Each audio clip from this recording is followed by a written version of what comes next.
ഈ വാർത്താ ദിനത്തിലെ പ്രധാന റിപ്പോർട്ടുകളുമായി വാർത്താമഴ ആരംഭിക്കുന്നു. ഞാൻ എസ് വിജയകുമാർ.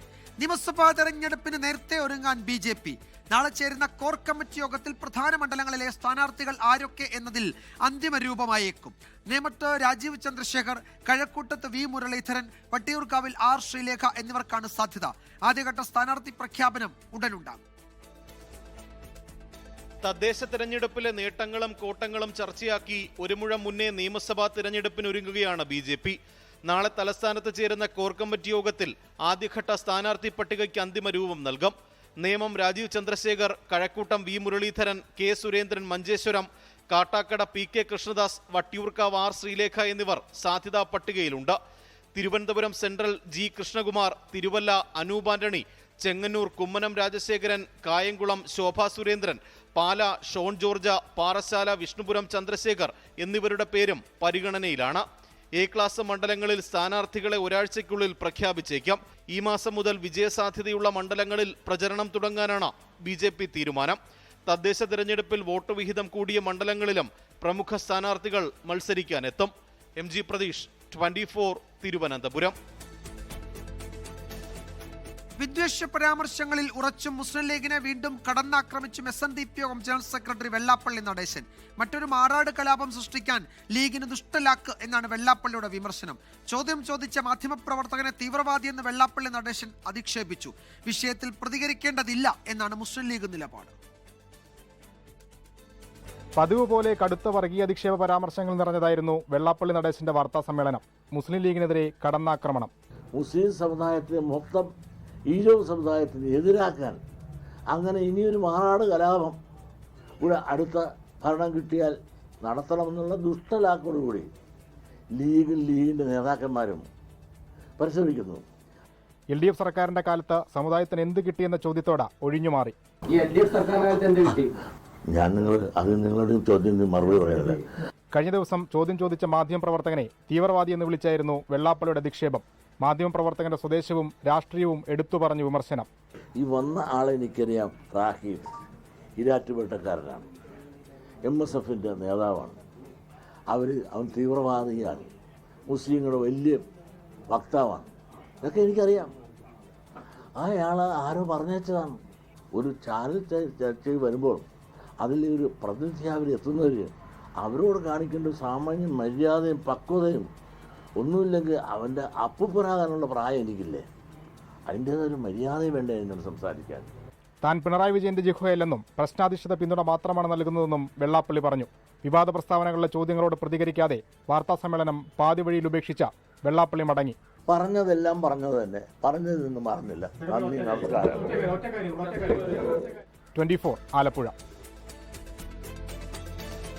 SNDP യോഗം ജനറൽ സെക്രട്ടറി വെള്ളാപ്പള്ളി നടേശന്റെ വർഗീയ പ്രസ്താവനകളിൽ CPM-ഉം CPI-യും രണ്ടു തട്ടിൽ. ഒരാൾ ഒരു കാര്യം പറഞ്ഞാൽ അയാൾ വർഗീയവാദിയാകുമോ എന്നായിരുന്നു CPM സംസ്ഥാന സെക്രട്ടറി MV ഗോവിന്ദന്റെ പ്രതികരണം. വർഗീയ പരാമർശങ്ങൾ കൊണ്ടാൽ വലുതാകുമോ ചെറുതാകുമോ എന്ന് ജനങ്ങൾക്കറിയാം എന്ന് CPI സംസ്ഥാന സെക്രട്ടറി ബിനോയ് വിശ്വം പ്രതികരിച്ചു. വെള്ളാപ്പള്ളി നടേശൻ മുഖ്യമന്ത്രിയുടെ നാവാണെന്ന് പ്രതിപക്ഷ നേതാവ് VD സതീശൻ ആരോപിച്ചു. വെള്ളാപ്പള്ളിയുടെ ചതിയൻ ചന്തു പരാമർശത്തോടുള്ള നിലപാടിൽ യോജിപ്പിന്റെ ഒരു രാപ്പകലിന് ശേഷമാണ് അദ്ദേഹത്തിന്റെ തന്നെ വർഗീയ പരാമർശങ്ങളിൽ CPIM-ഉം CPI-യും ഭിന്ന നിലപാടുകളിലേക്ക് എത്തിയത്. വർഗീയ പ്രസ്താവനകൾ തുടരുമ്പോഴും വെള്ളാപ്പള്ളി വർഗീയവാദിയല്ലെന്നാണ് CPIM-ന്റെ നിലപാട്. ഒരാൾ ഒരു കാര്യം പറഞ്ഞു ഉടനെ ഒരാൾ വർഗീയവാദിയാവോ? നിങ്ങൾ നടത്തിക്കൊണ്ടിരിക്കുന്നത് ഓരോ തിരുത്താൻ തയ്യാറാവുന്നില്ലെങ്കിലല്ലേ നോക്കാം. വർഗീയവാദിയായിട്ടൊന്നും ഞങ്ങൾ ചിത്രീകരിക്കുന്നില്ല കേട്ടോ. തീവ്രവാദി എന്നതടക്കമുള്ള വെള്ളാപ്പള്ളിയുടെ ഇന്നത്തെ വർഗീയ ചെവിയുള്ള പ്രസ്താവനകളോട് യോജിപ്പില്ലെന്ന് വ്യക്തമാക്കുന്നതായിരുന്നു CPI-യുടെ പ്രതികരണം.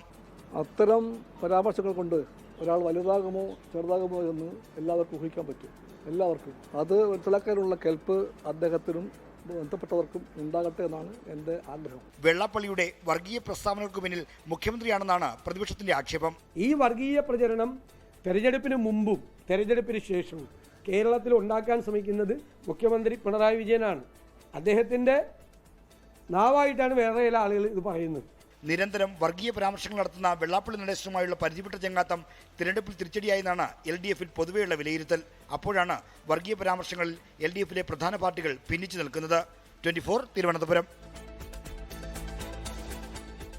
മന്നം ജയന്തി സമ്മേളനത്തിൽ രാഷ്ട്രീയ നേതാക്കൾക്ക് വേദിയിൽ ഇടം നൽകാതെ NSSന്റെ സമദൂര നിലപാട് പ്രഖ്യാപനം. നിയമസഭാ തെരഞ്ഞെടുപ്പിൽ സമദൂര നിലപാടെന്നും ശബരിമലയിൽ സ്വീകരിച്ചത് ശരിദൂരമെന്നും NSS general secretary G Sukumaran Nair വ്യക്തമാക്കി. മുൻ വർഷങ്ങളിൽ നിന്ന് വ്യത്യസ്തമായ നിലപാടാണ് ഈ വർഷം മന്നം ജയന്തി സമ്മേളനത്തിൽ NSS സ്വീകരിച്ചത്. നിയമസഭാ തെരഞ്ഞെടുപ്പ് അടുത്തെത്തി നിൽക്കുന്നതിനാൽ സമദൂരം വെടിയുമോ എന്നാണ് രാഷ്ട്രീയ നേതാക്കൾ ഉറ്റുനോക്കിയത്. എന്നാൽ രാഷ്ട്രീയ നേതാക്കളെ മുഖ്യാതിഥിയാക്കാതെയാണ് ഇത്തവണ മന്നം ജയന്തി സമ്മേളനം. NSS രാഷ്ട്രീയം ഉപേക്ഷിച്ചെന്നും മുൻപ് അതിഥിയാക്കിയവർക്ക് മന്നം എന്ന് പറയാൻ പോലും അറിയില്ലായിരുന്നുവെന്നും ജി സുകുമാരൻ നായർ. രാഷ്ട്രീയത്തിന്റെ പ്രമുഖ പ്രതിനിധികളെ വിളിച്ചു വരുത്തി ഒക്കെ സംസാരിക്കാൻ പോയാണ്. പക്ഷെ അവര് വന്നേച്ച് നമ്മളോട് പറയുന്നത് മന്നം എന്നുള്ളതിന് പകരം മന്നം എന്നാണ്. രാഷ്ട്രീയ നിലപാടും സുകുമാരൻ നായർ വ്യക്തമാക്കി. നിയമസഭാ തെരഞ്ഞെടുപ്പിൽ സമദൂരം തന്നെ തുടരും. ശബരിമലയിൽ മാത്രമാണ് ശരിദൂരം. ആ കാര്യത്തിൽ നമ്മളൊരു ശരിദൂരം ഉണ്ട്. ബാക്കി എല്ലാ കാര്യങ്ങളും സമദൂരം തന്നെയാണ്. ദേശീയ ന്യൂനപക്ഷ വിദ്യാഭ്യാസ കമ്മീഷൻ അംഗം ഡോക്ടർ സിറിയക് തോമസ് ആണ് ഇത്തവണ മന്നം ജയന്തി സമ്മേളനം ഉദ്ഘാടനം ചെയ്തത്. മന്ത്രി KB ഗണേഷ് കുമാർ, മുൻ പ്രതിപക്ഷ നേതാവ് രമേശ് ചെന്നിത്തല, BJP സംസ്ഥാന അധ്യക്ഷൻ രാജീവ് ചന്ദ്രശേഖർ തുടങ്ങിയ രാഷ്ട്രീയ നേതാക്കൾ പങ്കെടുത്തു. പാലക്കാട് MLA രാഹുൽ മാങ്കൂട്ടത്തിലും മന്നം ജയന്തി സമ്മേളനത്തിനെത്തി.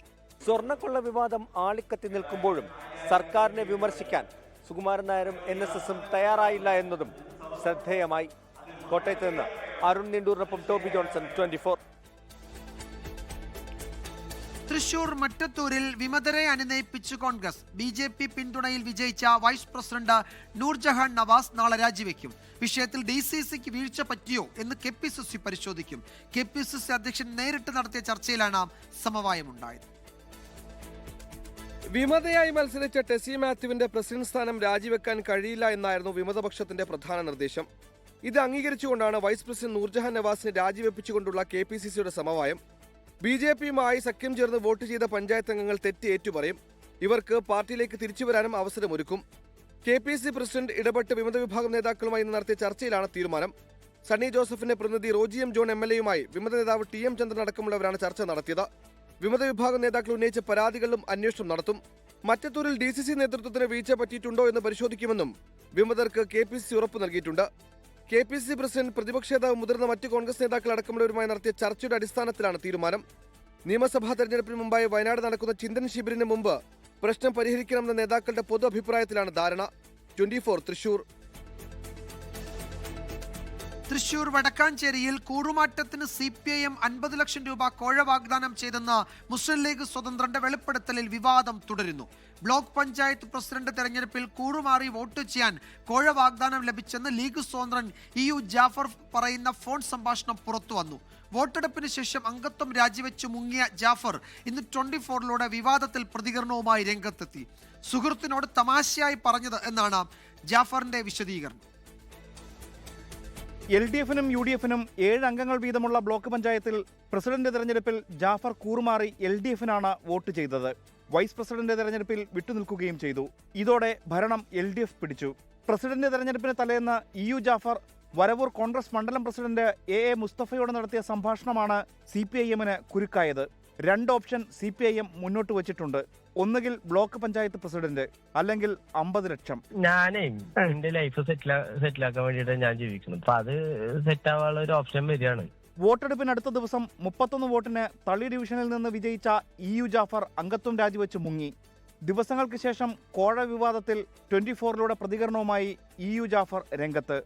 ശബ്ദ സംഭാഷണത്തിലുള്ളത് തമാശയ്ക്ക് പറഞ്ഞ കാര്യമെന്നാണ് ജാഫറിന്റെ വാദം. ഞാൻ കാശ് വാങ്ങിച്ചു എന്നുണ്ടെങ്കിൽ ഞാനത് ലൈവിൽ എനിക്ക് അദ്ദേഹത്തെ വിളിച്ച് പറയേണ്ട കാര്യമില്ല.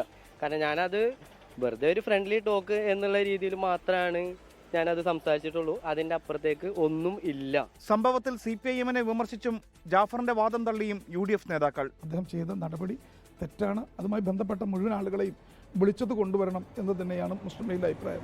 ആരോപണം ശുദ്ധ അസംബന്ധമെന്ന് CPIM ജില്ലാ നേതൃത്വത്തിന്റെ പ്രതികരണം.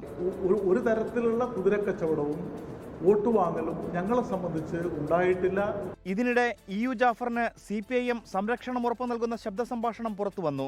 വടക്കാഞ്ചേരി ബ്ലോക്ക് പഞ്ചായത്ത് ഓഫീസിലേക്ക് യൂത്ത് കോൺഗ്രസ് മാർച്ച് നടത്തി. കോൺഗ്രസിന്റെ പരാതിയിൽ വിജിലൻസ് അന്വേഷണം ആരംഭിച്ചിട്ടുണ്ട്. 24 തൃശൂർ. ശബരിമല സ്വർണ്ണക്കൊള്ളയിൽ ജാമ്യം തേടി തിരുവിതാംകൂർ ദേവസ്വം ബോർഡ് മുൻ പ്രസിഡന്റ് എൻ വാസു സുപ്രീം കോടതിയിൽ. അന്വേഷണവുമായി സഹകരിച്ചെന്നും ഗൂഢാലോചനയിൽ പങ്കില്ല എന്നും ഹർജിയിൽ എൻ വാസു ചൂണ്ടിക്കാട്ടുന്നുണ്ട്. അതേസമയം ശബരിമല സ്വർണ്ണക്കൊള്ളയിൽ രാഷ്ട്രീയ ആരോപണ പ്രത്യാരോപണങ്ങൾ തുടരുകയാണ്.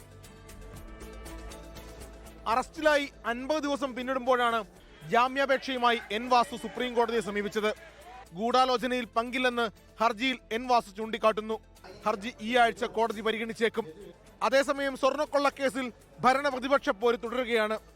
നേതാക്കളിലേക്ക് അന്വേഷണം എത്തുമ്പോൾ കോൺഗ്രസിന് SIT വിശ്വാസമില്ലെന്ന് CPIM. കോൺഗ്രസിന്റെ പ്രമുഖ നേതാക്കൾ പറയണം, അത് അടൂർ പ്രകാശം മാത്രം പറയേണ്ട ഒരു കാര്യമല്ല. അപ്പോൾ ആ പ്രശ്നം വന്നപ്പോൾ SIT ഇനി ഞങ്ങൾ വിശ്വസിക്കില്ല. കാരണം SIT എന്ന് പറയുന്നത് നിങ്ങൾ ഇവരെന്താ ധരിച്ചിട്ടുള്ളത്? അത് ഹൈക്കോടതിയുടെ ഭാഗമായിട്ടുള്ളതല്ലേ.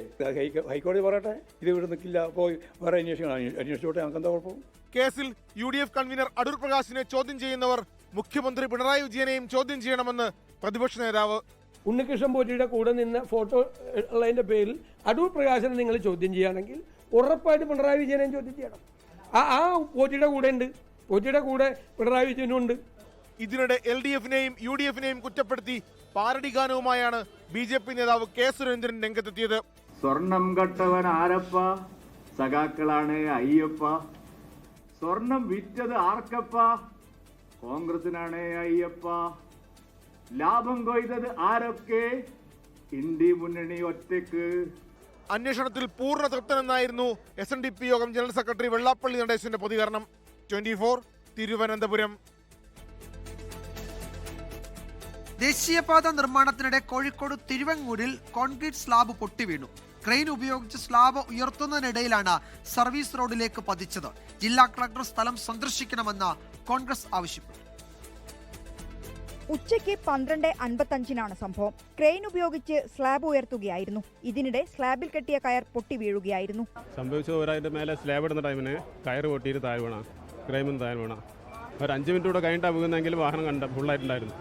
വാഹനത്തിരക്കേറിയതാണ് സർവീസ് റോഡ്. തൊട്ടടുത്ത് തിരുവങ്ങൂർ ഹയർ സെക്കൻഡറി സ്കൂൾ ഉണ്ട്. അവധി ദിനമായതിനാൽ വലിയ അപകടമാണ് ഒഴിവായത്. കലക്ടർ സ്ഥലം സന്ദർശിക്കണമെന്നും സാങ്കേതിക വിദഗ്ധരുടെ സാന്നിധ്യമില്ലാതെ നിർമ്മാണം നടത്തരുതെന്നും സ്ഥലം സന്ദർശിച്ച DCC പ്രസിഡന്റ് K പ്രവീൺകുമാർ. ഈ മതിൽ മുഴുവൻ വലിയ ദുരന്ത ഭീഷണിയാണ്. അടിയന്തരമായി കലക്ടർ സ്ഥലം സന്ദർശിച്ച് പ്രവൃത്തി നിർത്തിവെപ്പിക്കണം. ഇതിൻ്റെ സാങ്കേതിക വിദഗ്ധർ സ്ഥലത്തില്ലാതെ അവരുടെ നിരീക്ഷണത്തിലല്ലാതെ പ്രവൃത്തി ഒരു അടി തുടരാൻ സാധിക്കില്ല. ഇതുവഴി കടന്നു പോകുന്നവർക്ക് ഇൻഷുറൻസ് ഏർപ്പെടുത്തണമെന്നും ദുരന്തപാതയാണിതെന്നും PV അൻവർ.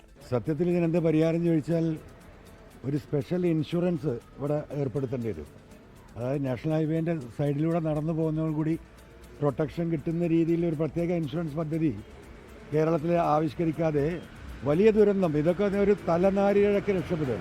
ഇതിനു മുൻപും ദേശീയപാത നിർമ്മാണവുമായി ബന്ധപ്പെട്ട അപാകത ഉണ്ടായപ്പോൾ ഈ സ്ഥലത്ത് DYFI CPM പ്രവർത്തകർ പ്രതിഷേധം നടത്തിയിരുന്നു. ഒരു പ്രവൃത്തി നടക്കുമ്പോൾ അതിന് പാലിക്കേണ്ട സുരക്ഷാ മാനദണ്ഡങ്ങളൊന്നും പാലിക്കാതെയാണ് ഇവിടെ പ്രവൃത്തി നടന്നുകൊണ്ടിരിക്കുന്നത്. അത് അങ്ങനെ അനുവദിക്കാനാവില്ല. ജനങ്ങളുടെ സുരക്ഷ ഉറപ്പുവരുത്താതെ ആ പ്രവൃത്തി അനുവദിക്കാനാവില്ല എന്നുള്ളത് ഞങ്ങൾ അവരെ അറിയിച്ചിട്ടുണ്ട്. തുടർന്ന് അവർ ഉയർന്ന ഉദ്യോഗസ്ഥരെ ബന്ധപ്പെട്ട് അവരെത്തിയതിനു ശേഷം ഇനി പ്രവൃത്തി ആരംഭിക്കൂ എന്നുള്ള ഉറപ്പാണ് പഞ്ചായത്തിന് വേണ്ടിയുള്ളത്. നിലവിൽ നിർമ്മാണ പ്രവർത്തനം താൽക്കാലികമായി നിർത്തിവച്ചിരിക്കുകയാണ്. 24 കോഴിക്കോട്. മധ്യപ്രദേശിലെ ഇൻഡോറിൽ മലിനജലം കുടിച്ച് നവജാത ശിശു ഉൾപ്പെടെ മരിച്ച സംഭവത്തിൽ മുനിസിപ്പൽ ഉദ്യോഗസ്ഥർക്കെതിരെ സംസ്ഥാന സർക്കാരിന്റെ നടപടി. മുനിസിപ്പൽ കമ്മീഷണറെ സസ്പെൻഡ് ചെയ്തു. അഡീഷണൽ മുനിസിപ്പൽ കമ്മീഷണറെ സ്ഥലം മാറ്റി. ദുരന്തവുമായി ബന്ധപ്പെട്ട കേസ് പരിഗണിക്കുന്നത് ഹൈക്കോടതി ചൊവ്വാഴ്ചയിലേക്ക് മാറ്റി. ഇൻഡോറിലെ ഭഗീരഥ്പുരയിൽ മലിനമായ കുടിവെള്ളം ഉപയോഗിച്ച് നവജാത ശിശു അടക്കം 9 പേർ മരിച്ച സംഭവത്തിലാണ് മധ്യപ്രദേശ് സർക്കാരിന്റെ അടിയന്തര നടപടി. സമഗ്ര അന്വേഷണ റിപ്പോർട്ട് ലഭിച്ച പശ്ചാത്തലത്തിൽ ഇൻഡോർ മുനിസിപ്പൽ കമ്മീഷണറെ സസ്പെൻഡ് ചെയ്തു. അഡീഷണൽ മുനിസിപ്പൽ കമ്മീഷണറെ സ്ഥലം മാറ്റി. സംഭവത്തിന് പിന്നാലെ കോർപ്പറേഷനിലെ 3 ഉദ്യോഗസ്ഥരെ നേരത്തെ സസ്പെൻഡ് ചെയ്തിരുന്നു. എന്നാൽ മരണസംഖ്യ സംബന്ധിച്ച് ഇപ്പോഴും തർക്കം തുടരുകയാണ്. സ്ഥലം സന്ദർശിച്ച മുഖ്യമന്ത്രി മോഹൻ യാദവ് 4 പേരാണ് മരിച്ചതെന്ന് വ്യക്തമാക്കി. മണിക്കൂറുകൾക്കകം ഇൻഡോർ മേയർ പുഷ്യമിത്ര ഭാർഗവ 7 മരണങ്ങൾ സ്ഥിരീകരിച്ചു. അതേസമയം 6 മാസം പ്രായമായ കുഞ്ഞടക്കം 13 പേർ മരിച്ചതായാണ് നാട്ടുകാർ പറയുന്നത്. 120 പേർ ആശുപത്രിയിൽ ചികിത്സയിലാണ്. 1400-ലധികം പേർക്ക് ആരോഗ്യ പ്രശ്നങ്ങൾ ഉണ്ടായതായാണ് റിപ്പോർട്ട്. ശുദ്ധജലം ഔദാര്യമല്ല, അവകാശമാണെന്നും പാവപ്പെട്ടവർ മരിക്കുമ്പോൾ പ്രധാനമന്ത്രി നിശബ്ദനാണെന്നും ചൂണ്ടിക്കാട്ടി BJPക്കെതിരെ രൂക്ഷ വിമർശനവുമായി ലോക്സഭാ പ്രതിപക്ഷ നേതാവ് രാഹുൽ ഗാന്ധി രംഗത്തെത്തി. വിഷയത്തിൽ ദേശീയ മനുഷ്യാവകാശ കമ്മീഷൻ മധ്യപ്രദേശ് ചീഫ് സെക്രട്ടറിക്ക് കത്ത് നൽകി. ശുചിമുറിയിലെ മാലിന്യം ജലവിതരണ പൈപ്പിന് മുകളിലുള്ള കുഴിയിലേക്ക് വഴിതിരിച്ചു വിട്ടതായി പരിശോധനയിൽ കണ്ടെത്തി. കുടിവെള്ളം മലിനമായിരുന്നുവെന്ന് ലാബ് പരിശോധനയിലും വ്യക്തമാകുന്നു. 24 ഡൽഹി. മലപ്പുറം കോട്ടക്കൽ നഗരസഭയിൽ UDFന്റെ വിജയാരവം പരിപാടിയിലെ വെടിക്കെട്ട് പോലീസ് തടഞ്ഞു. വെടിക്കെട്ടിന് അനുമതി ഉണ്ടായിരുന്നില്ല. സമൂഹ മാധ്യമങ്ങളിൽ ഇന്ന് ഈ വെടിക്കെട്ട് നടത്തുമെന്ന പ്രചാരണം ഉണ്ടായിരുന്നു. ഗോകുൽ കെ വേണുഗോപാൽ വിവരങ്ങൾ നൽകും. മലപ്പുറത്തുനിന്ന് ഗോകുൽ, ഇത് തടഞ്ഞതിനെ തുടർന്ന് എന്തെങ്കിലും പ്രതിഷേധമുണ്ടോ? എന്താണ് പോലീസിന്റെയും അതുപോലെ UDFന്റെയും ഒക്കെ വിശദീകരണം? വിജയകുമാർ, വലിയ അളവിലുള്ള കരിമരുന്നായിരുന്നു ഇവിടെ സംഭരിച്ചു വെച്ചിട്ടുണ്ടായിരുന്നത്. ഈ കരിമരുന്ന് ഉൾപ്പെടെയുള്ളവ ക്രമീകരിക്കുന്നതിന്റെ ദൃശ്യങ്ങൾ സോഷ്യൽ മീഡിയയിൽ പങ്കുവെച്ചതോടു കൂടിയിട്ടാണ് അന്യ ജില്ലകളിൽ നിന്ന് പോലും ഇവിടേക്ക് ആളുകൾ എത്തുന്ന സാഹചര്യം ഉണ്ടായത്. വൈകിട്ടോടു കൂടിയിട്ടായിരുന്നു ഇത്തരത്തിൽ വിജയാരവം എന്ന പേരിൽ UDF കോട്ടക്കൽ നഗരസഭയിൽ നേടിയിട്ടുള്ള തിരഞ്ഞെടുപ്പ് വിജയാഘോഷത്തിന്റെ ഭാഗമായിട്ടുള്ള പരിപാടികൾ സംഘടിപ്പിക്കാൻ നിശ്ചയിച്ചത്. ആദ്യം ഒരു ആഹ്ലാദ പ്രകടനവും അതിനുശേഷം നേതാക്കന്മാർ പ്രസംഗിക്കുന്ന പൊതുപരിപാടിയും അതിനുശേഷം കരിമരുന്ന് പ്രയോഗവും എന്ന രീതിയിലായിരുന്നു നിശ്ചയിച്ചിട്ടുണ്ടായിരുന്നത്. എന്നാൽ ഈ രീതിയിൽ സോഷ്യൽ മീഡിയയിൽ കൂടി വീഡിയോകൾ പങ്കുവെച്ചതോടുകൂടി നിരവധി ആളുകൾ എത്തുകയും അത് നഗരത്തിൽ പലതരത്തിലുള്ള പ്രശ്നങ്ങൾ ഉണ്ടാക്കുകയും ചെയ്തതോടെയാണ് പോലീസിന്റെ ശ്രദ്ധയിൽപ്പെട്ടത്. പിന്നീട് പോലീസ് ഇവിടെ എത്തിയിട്ട് ഈ പറഞ്ഞ കരിമരുന്നുകളും വെടിക്കെട്ട് ഉപകരണങ്ങളൊക്കെ ലോറിയിൽ കയറ്റി കൊണ്ടുപോയിട്ടുണ്ട്. എന്നാലും ഇത് അറിയാത്ത, അതായത് പൊതുപരിപാടി കഴിഞ്ഞതിന് ശേഷമായിരിക്കും കരിമരുന്ന് നടത്തുക എന്നായിരുന്നു അറിയിച്ചിട്ടുണ്ടായിരുന്നത്. ഈ പോലീസ് അനുമതി നിഷേധിക്കുകയും ഇത് കൊണ്ടുപോവുകയും ചെയ്ത് അറിയാത്ത ആളുകൾ ഇപ്പോഴും അവിടെ തമ്പടിച്ച് നിൽക്കുന്നുണ്ട്. ഈ അനുമതി ഇല്ലാത്തതിനാൽ തന്നെ പ്രതിഷേധവും കാര്യമായിട്ടൊന്നും ഉണ്ടാവുന്നില്ല എന്നാണ് നമ്മളിപ്പോൾ മനസ്സിലാക്കുന്നത്. വിജയകുമാർ, വെടിക്കെട്ടിന് അനുമതി ഉണ്ടായിരുന്നില്ല എന്ന് പോലീസ് അറിയിച്ചു. സമൂഹ മാധ്യമങ്ങളിലൂടെ ഒരു വലിയ വെടിക്കെട്ട് അവിടെ നടത്തുമെന്ന് കോൺഗ്രസ് നേതൃത്വം, UDF നേതൃത്വം ഒക്കെ പ്രചരിപ്പിച്ചിരുന്നു. തൊട്ടു പിന്നാലെയാണ് പോലീസ് ഇടപെടൽ ഉണ്ടായത്. ഗോകുൽ കെ വേണുഗോപാലാണ് വിശദാംശങ്ങൾ നൽകിയത്. നോക്കാം ശബരിമല വാർത്തകൾ. ശരണം സന്നിധാനം. ശരണം സന്നിധാനം co powered by Ramesh RG നല്ലെണ്ണ. ആർജിക്കാം നല്ലൊരു പ്രാർത്ഥനാശീലം. കളർ മങ്ങാത്ത വൃത്തി. Lake roll car shampoo. തരിതരിയായ GRB നെയ്. പ്യുവറാണ്, അത് ഷുവറാണ്. Co sponsored by BLM Kerala, Tamil Nadu, Pondicherry. ശബരിമലയിൽ ഭക്തജനത്തിരക്ക് തുടരുകയാണ്. ഇന്ന് വൈകിട്ട് 6 മണിവരെ 72,000-ഓളം പേർ മല കയറി. മണിക്കൂറിൽ ശരാശരി 4,000 പേരാണ് മല ചവിട്ടുന്നത്. ഇതര സംസ്ഥാനങ്ങളിൽ നിന്നുള്ള അയ്യപ്പ ഭക്തരാണ് കൂടുതലായും ദർശനത്തിനായി എത്തുന്നത്. 14-നാണ് മകരവിളക്ക്.